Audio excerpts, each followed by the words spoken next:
Frank with you, Lewis. I have probably I can think of half a dozen people, narcissistic people in my life. I am now no contact with, some I still have contact with. I don't forgive them. I will never forgive them. Really? Never. Even if you never speak to them again? I don't speak to them again. I will never forgive them. What they did to me, because what it changed my view on myself. I spent years crawling out from under that rubble. I still doubt myself. I still don't feel safe in the world. They took away my safety. How the hell do you forgive that? I don't. And I sleep fine at night. That's good. I guess as long as you feel at peace. Right? I feel totally at peace. Well, that's good then. Because what bothers me is I know they're out there doing this to other people. Yeah. How do you forgive That's frustrating. That's frustrating. I guess the thing would be, how do we find peace even if we don't forgive someone? I think that people who don't forgive definitely feel peace. Okay. I think people who don't feel peace are the people who forgive and keep getting harmed. That's are the true. people who forgive and weren't ready to forgive. Healing from narcissistic abuse is individuating, becoming autonomous, and ultimately rising into your authentic self. That's what it is. And your authentic self may not forgive, and that's okay. There are deep, deep gifts that you receive from dating a narcissist. Gifts that shape you into a person the old you can't recognize in the best way. And I know what you're thinking. You're like, how can a narcissist, someone who is completely self-centered and self-absorbed, offer me anything deep or anything that even resembles a gift in the slightest way? The focus is going to be on what you've gotten and received versus what's been taken from you. This is how you turn your pain into purpose. Let's get into it. Narcissist wants to convince you that your reactions to their actions are the problem, when without their actions, there would be no reactions. Narcissists do not have the ability to self-reflect. They cannot see anything wrong with what they do, and they only see fault in your reaction. They believe every argument is caused by you, because to them there was no problem with their actions until you reacted to them. They 100% believe you are the problem and they are the victim. It's mind-blowing. What's up, y'all? Welcome back to the channel. I'm your host, Amanda Haynes. If you're new here, I'm so happy to have you. If you haven't already, go ahead and hit that like button. And if you're feeling up to it, go ahead and subscribe if you like the vibe and would like to join the tribe. Something that tends to be a characteristic of storytelling around experiences dating a narcissist is the consistent focus on the narcissist. And I think that this is what gets us in trouble when we're dating narcissists, is all of the focus is diverted from self towards the narcissist, focusing on their behavior, focusing on everything that they're doing, focusing on how they're treating you, instead of shifting that focus internally and navigating your inner world and then moving from a space of clarity within that. So the gift that's being shown in this video in dating a narcissist is the gift of clarity. When dating a narcissist who consistently gaslights you and invalidates your experience, what's being asked of you is to build a level of assurance, certainty, confidence, and conviction in validating your own experience. So when you're dealing with a narcissist and they lack accountability, we tend to experience self-doubt, and we're seeking that external validation that what it is we're experiencing is reality and is true. But again, what we're doing here is we're diverting the attention from our inner world and being able to validate our own inner experience to seeking validation outside of ourselves for, is this actually happening? Like, am I seeing things straight? And because you're dealing with someone who is highly manipulative, you begin to question yourself and question reality and question the way in which you're perceiving things instead of standing in the knowing of who you are. So the gift of clarity is a big one. And when you pull yourself out of a narcissistic relationship, you tend to regain that clarity about yourself. So if we're utilizing relationships for the purpose of becoming more conscious, then a narcissist has just helped you gain a sense of clarity within the self and a sense of being able to validate your own experience without the need for anyone else to validate it for you. But the thing is you can't know whether or not you lack clarity until you have received this next gift. With a narcissist, people tend to think that they choose weak people for prey because they want to control them. That is not the case. Narcissists love to choose a strong person, a strong woman who's got her stuff sorted, who's got a career going for her, who feels good about herself, because it's so much more fun to take that strong person and break them down into nothingness than take someone who's already weak, right? There's not as much challenge. They love that. So be careful if you think you're the kind of girl who will not fall for this stuff because you've gotten an education, you have your life sorted, you've got your friends, you feel good about yourself, you're in your single life, you have everything under control.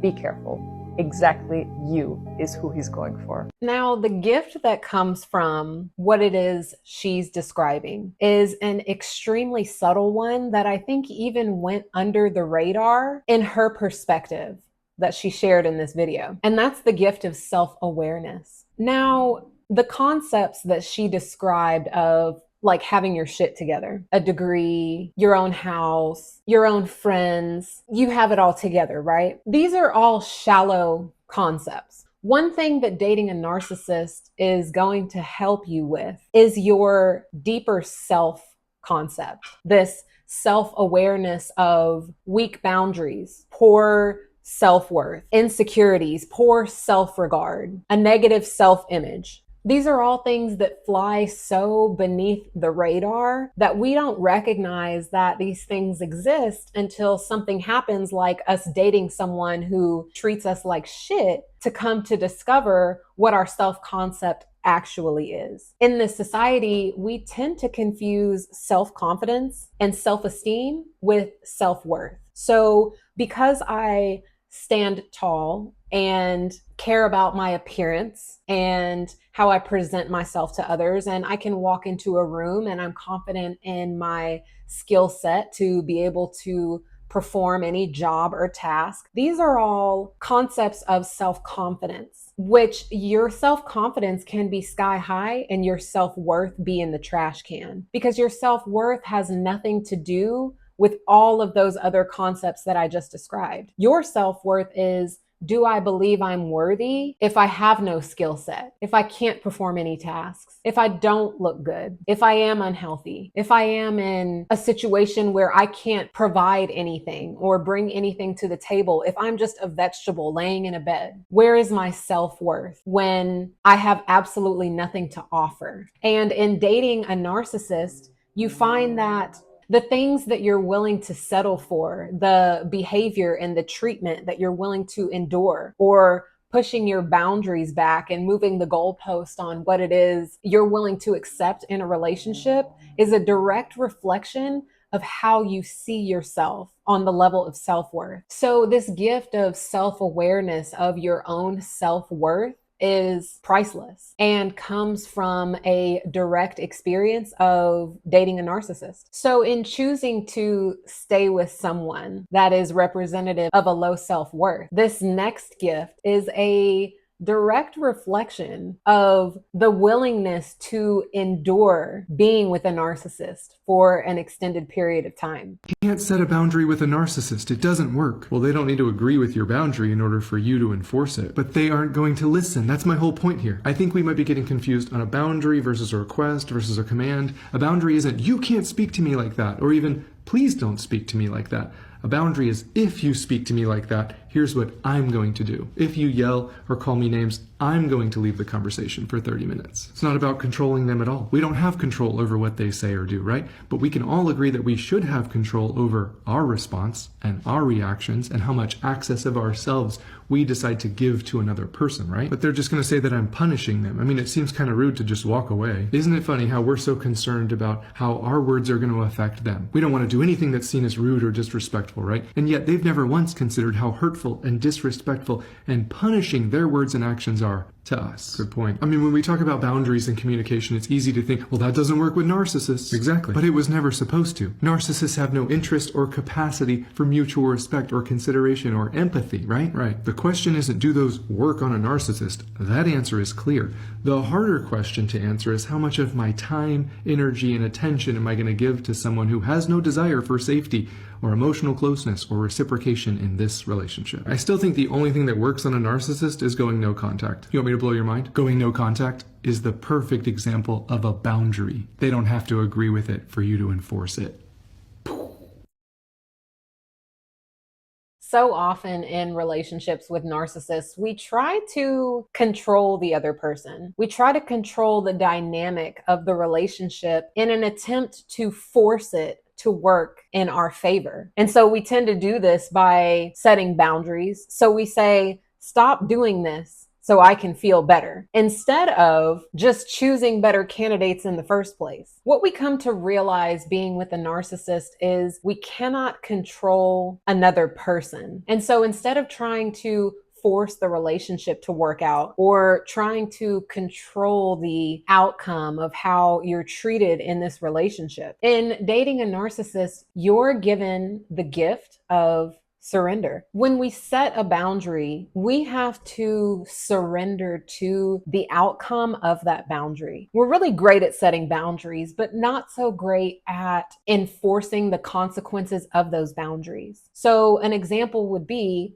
if you continue to treat me this way, the consequence is I'm going to leave the relationship. And so the surrender happens once the boundary and the consequence have both been communicated, because none of what you said is going to control the outcome, because the person has the gift of free will. And so once you've communicated your stance, you have to learn surrender and be willing to walk away. And it truly becomes about letting go of the outcome. Now, there's something that unfolds behind this gift of surrender, something that I think we all seek in relationships. Consistent inability and unwillingness to take accountability is a common trait of covert narcissism. Instead, they turn the tables, quickly securing the role of victim because they're so offended that you had the audacity to speak the truth. These individuals often appear friendly, helpful, charming, putting on a good person persona that most people admire. But the mask drops quickly when things don't go their way, when you say no or you don't behave the way they want you to. Covert narcissists often go unnoticed because their manipulations are subtle, passive-aggressive, and might only occur under the radar or in private. It's this covert nature that makes you question yourself, leaving you feeling guilty for your reactions to their behavior. But this is how they control. Through guilt and shame, making you feel responsible for their lack of accountability. Being able to recognize these traits is the first step in breaking free from the manipulation. Trust yourself. Truth is the greatest armor against this kind of manipulation. One thing you'll come to learn about narcissists, if you don't know this already, is they are very consistent. And the consistency lies in, like she said, their unwillingness to take accountability for their actions and the role they play in the relationship dynamic. Now, every time something like this occurs, it's what I like to call a data point. Now, data points are patterns of behavior that you're collecting to be able to discern the trend of this person's behavior. Now, because they're unwilling on a consistent basis to take accountability, you're now able to discern this pattern of their behavior. And so in this regard, the narcissist offers you the gift of discernment, which is also known as disillusionment, wisdom, true sight, and self-trust. The thing that I think gets us in trouble the most is we don't pay attention. People tell us exactly who they are. And how they do this is because over time, the mask drops. People cannot maintain this illusory self that doesn't actually exist in them for an extended period of time. So in the beginning with narcissists, there tends to be this love bombing that happens where they show up in this perfect light. But over time, if we give it time, the inconsistencies, the unwillingness to take accountability, and the attempt to guilt you for the feelings that you have or what they believe is the problem in the relationship begins to bubble up to the surface. And the only way in which we can truly discern the person underneath the mask, or their representative, if you will, is to slow down. I'm going to go as far as to say women struggle the most with this. We don't take our time in getting to know someone and growing a friendship with someone first before just jumping in feet first as quickly as possible. You have to look at everything that a person is showing you, not just what you want to see. We tend to date on someone's potential or this fantasy that we've created in our minds about how things will one day be. And we quickly become disillusioned when this person starts to show up as a foreign entity that I'm not familiar with. Like, who is this person? And it even goes as far as to making excuses for their behavior because reality isn't matching the illusion that I've created in my mind. And so this gift of discernment is priceless because you take it with you everywhere you go. In every relationship you ever have after dating a narcissist, you have the power of discernment, and you're no longer disillusioned by the things that your mind tells you about how someone is showing up. You start to see people in the exact nature that they present themselves, not the nature that you create in your mind. But once you start to see that narcissists live behind a mask that they can't maintain for an extended period of time, and if you've gotten to know a narcissist for an extended period of time, they offer you this next gift, a gift that will shift the way that you see things like never before. It was nice seeing you guys. Catch you all soon. Jesus, does she think that you're so stupid that you did not recognize the tone in her voice when she said bye? Not to mention how Robbie said, "You look great today." Right, because you always look so much better than me. Why do you keep wasting your time on these insects? You are attractive, charming, intelligent. You are what they all wish they could be. Nobody ever appreciates you. No one ever realizes how great you are. And they take advantage and then they leave. You know what happens every time. We both know how this ends. Why are you wasting it? What could they possibly offer you? You have so much to give them. You're so generous. But that means that they just have more to take. And they think you're so stupid that you're just going to let them. So show them what kind of person you are. Show them that you don't take this sitting down. Remind them how much above them you are. And remind them nobody will ever take advantage of you ever again. This is honestly so sad. And this guy who I found on TikTok actually makes videos because I believe he's been diagnosed with narcissistic personality disorder.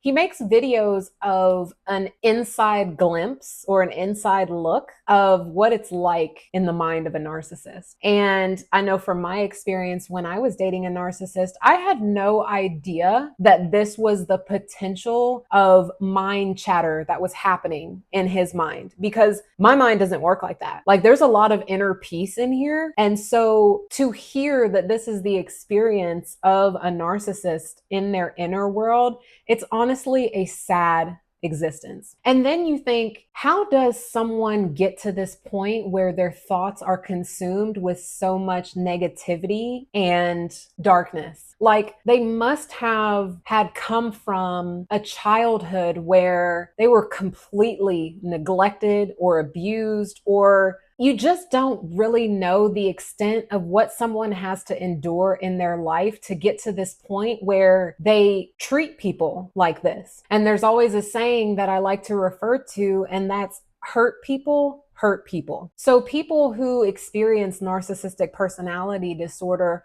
have apparently come from a past that was not pretty and that was extremely dark. And they lack this inner peace. I mean, can you imagine how unpleasant it is to be inside of the psyche of a narcissist? Like, I wouldn't wish that on my worst enemy. And so I say all this to say that I'm not excusing their behavior, and everyone has the free will to get help and to not harm people. So I'm not excusing the accountability, but the gift that's given in dating a narcissist and coming out the other side and healing is the gift of compassion. And so you can fully be compassionate towards another human being and still not deal with them. Like, I in no way, shape, or form am advising that you maintain a relationship with a narcissist and just be compassionate with them. What I'm saying is you can still be loving towards a human being from a distance and still having no physical contact. And what having compassion for other human beings who don't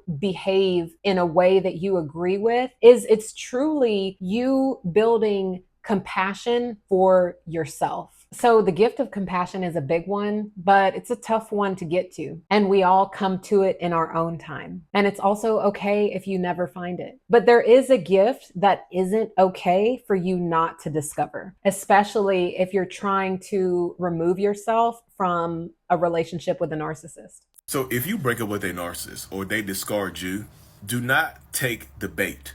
And if you're new here, I'm a narcissist, actually a narcissistic personality disorder. So what I mean by don't take the bait is when the relationship ends with a narcissist, they may try to get you back. They may try to hoover you in by sending you songs and old poems and pictures of good times and old text messages and screenshots and blah, blah, blah, boo, boo, boo, beep, beep, beep. They want to remind you of the good times before they started treating you like crap and made the relationship end. Like whether or not you discarded them or they broke up with you. They can become extremely obsessive when they start doing this job because they want to elicit a response from you. They can start popping up at your house, popping up at your job, calling you 1,000 times a day, sending you text messages, creating fake phone numbers, sending you emails, sending you Snapchats, whatever, trying to communicate with you. Don't take the bait. It's all bait. This could also include promises to change, sending you an invoice for therapy, something like that, doing everything you ever wanted them to do. Do not take the bait because sooner or later, if you reach out to them, if you crack, they might, look, the crazy thing, they might stop talking to you. Once you reach out to them, they might go no contact with you. They might ghost you because now they think you're still interested. Now they feel like they still have access to you. Now they feel like they don't have to reach out to you because you reach out to them. They got you. They are in control right now. They're like little toxic fishermen just trying to change the bait to see if you will bite. You know, to see if you will. Oh, old song. Do not get pulled out of the water. I just love how these narcissists are coming out of the woodwork and they're exposing themselves and other narcissists. Like it's so helpful to get an inside glimpse into someone who won't talk to you, right? Into someone who won't open up to you. Like, this is very helpful. And I very much appreciate the people who really are vulnerable with what their experiences are and the things that they do to manipulate people. So in relationships with narcissists, we completely abandon ourselves. We question ourselves. We dilute our boundaries and move the goalpost back for behavior that we're willing to accept in a relationship. And this all happens related to the gaslighting and the passive aggressive behavior and all of the shame and the guilt that is projected onto us. But all of this is teaching us about what I like to call the gift of self-respect. So when this guy's talking about going no contact with a narcissist and then them reaching out and trying to bait you back into the relationship or even just bait you back into being able to switch the power dynamic and then just ghosting you after all, is teaching us self-respect by showing us that when we say it's done, it needs to be over. You know, going with the back and forth of, oh, you're blocked, and then I'm going to unblock you, and I'm done with this relationship, and then they send a nice song, or